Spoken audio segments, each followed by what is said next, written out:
Hello, Adele Bates here, behaviour and education specialist, international keynote speaker and author of Miss I Don't Give a Shit, Engaging with Challenging Behaviour in Schools.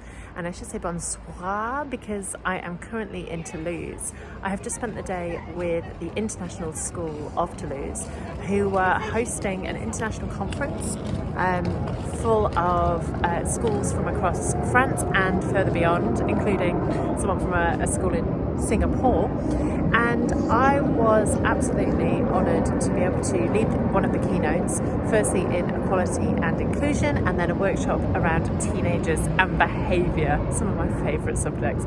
And I wanted to share with you one of the exercises we did in the keynote, which is looking at the question that Peggy McIntosh brought forwards in her article in 1998 in terms of looking at privilege. She asked the question, what have you got that you did not earn? And I'd love you to do this right now with me. So for example, some things that spring to mind. I can read. I can read because I happened to live in a country, be born in a country and time which considers girls to have an education as an important thing. I happen to be able to read because my mum taught me. I happen to be taught by my mum because my dad happened to have a job and she could stay and do things like look after us and teach us to read. I was born in 1985, which was a time when one person could earn enough for a small family to live off. So you can kind of see none of those things I have earned, and yet I still get to have the privilege from the fact that I can read.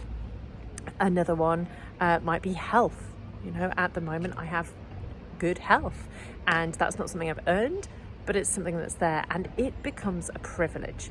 Now, the whole reason of looking at this exercise is to help us find our blind spots, because one of the issues with privilege is that often when we've got it, we can't see it because it's normal. And then, of course, that takes you to the next question of who in our schools, who in our communities do not have those privileges, and therefore who has barriers to learning, and how can we help them? If you would like more support around this kind of topic, then get in touch.